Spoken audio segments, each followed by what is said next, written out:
Hello again, Sugar Geeks. Liz here. Today we're going to talk about a magical thing called ganache. Ganache is very trendy right now, and it is one of those things that seems really simple, but there are a couple little tricks that can really mess you up. At least they've always messed me up. And, with the help of some friends and some experimenting of my own in the Mad Scientist Bakery, my laboratory, I have kind of worked out a few helpful techniques for you guys on how to use ganache and the three different kind of ways that you use ganache. So we use ganache to put that little drizzle around buttercream cakes or fondant cakes, the little drippy looky thing. We use ganache to pipe onto cupcakes.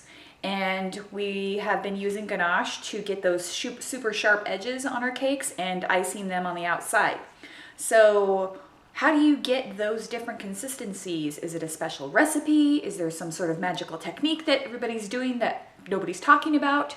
Why is mine lumpy? Why is mine not soft enough? Why is it too hard? I mean, these are all questions that drive us crazy. So I'm gonna clear them all up for you guys in this episode of the Sugar Geek Show, how to use ganache.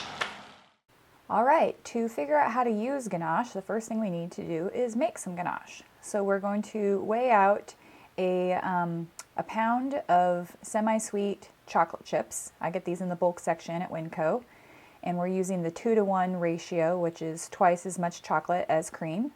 So if I have a pound of chocolate, I'm going to pour in a half a pound or 8 ounces of hot cream. This is just, I heated this up on the stove until it was almost boiling, and then pour it over the chips and let that set for 2 minutes.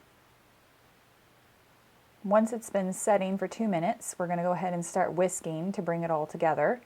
I like to add in a pinch of salt as well for taste. Just keep whisking to bring it all together. Sometimes it doesn't quite all mix together, and you have a couple of chocolate chips that are kind of unmelted, and you'll be able to see the little lumps in there. So I will pop this back into the microwave for like 30 more seconds. If that's not enough, do it for 15 more seconds after that, but usually 30 seconds is enough.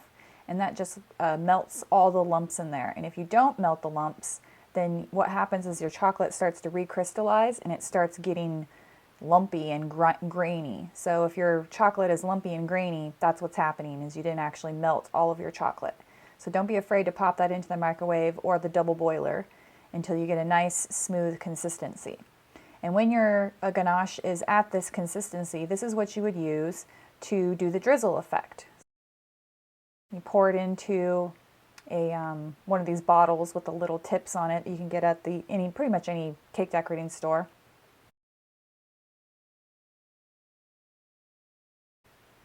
And get our prepared cake, and what we're going to do is scoop a nice healthy dollop of ganache right into the center with a spoon, a little ladle, and starting from the center and working our way out to the edge, we're just going to move that ganache to cover the surface of our cake. And it's going to leave some little ripples in there, and that's okay. That actually looks pretty nice. And then once the surface of the cake is finished, we're going to take our bottle with the ganache in it, and we're going to start drizzling it over the edge. Now, there's actually an art to this drizzle. You can see I'm just kind of going for it and just drizzling without any really rhyme or reason, and the drips are not really that pretty. But if you drip a large piece and then kind of go small, small, large, small, small, large, it looks a lot better. So large, small, small, large, small, small, large. You get more of this beautiful looking drip. And by going large, I'm just squeezing more out of the bottle and squeezing less for the small. And if you don't like your drips, you can go back over some areas where you didn't quite like the look of it and just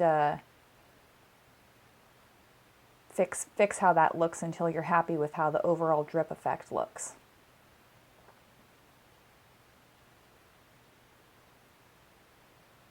Just continue all the way around, and voila, a beautiful drip effect on our cake. So that's how we do that. So the next step in our ganache is using it to pipe Maybe you want to use it for some cupcakes, or you want to decorate your cake with some piped ganache. So what we do is we let our ganache set up for 2 to 3 hours, depending on how cold your room is, until it's about the consistency of soft peanut butter. Your outside's going to cool more than your center. It's going to cool faster, so just go ahead and give it a mix until it's the right consistency. And we're going to put this into a piping bag fitted with a star tip or whatever kind of tip you want to use. I just place that into a cup for ease of scooping. Just place our ganache right in there. Use about 2 cups at a time. Don't overfill your bag. Give the top a twist so it doesn't squeeze out the top of the bag. And now you're ready to start piping some pretty little shells around your cake. Or you could use this to start piping your cupcakes, or pretty much anything. This is the consistency that you want your ganache to be. So there's not a special recipe for piped ganache. It's just slightly cooler. So that's how we do the piped ganache.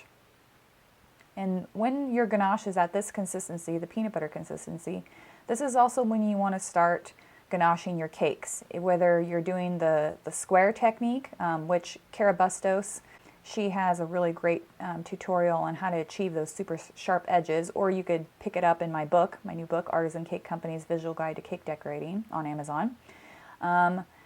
Shows you how to basically use ganache to do the sharp edge techniques, or you can use it for sculpted cakes. It's really great for that too. When your ganache is set up overnight, it should be really hard. It should be really firm like this. That's normal. You don't actually want to put your ganache in the refrigerator. You just want to let it sit on the countertop. It doesn't go bad. But when it's real firm like this is actually how you make truffles. So you can actually roll it in your hands. And then when you want to use it again, you can just pop it in the microwave for a few seconds and it's melty all over again. And then you start the process all over. I hope you guys enjoyed this video tutorial on ganache and it answered a lot of your questions. If you have more questions, feel free to leave them in the comments down below. I'm Liz Merrick. Thanks for watching, and don't forget to subscribe.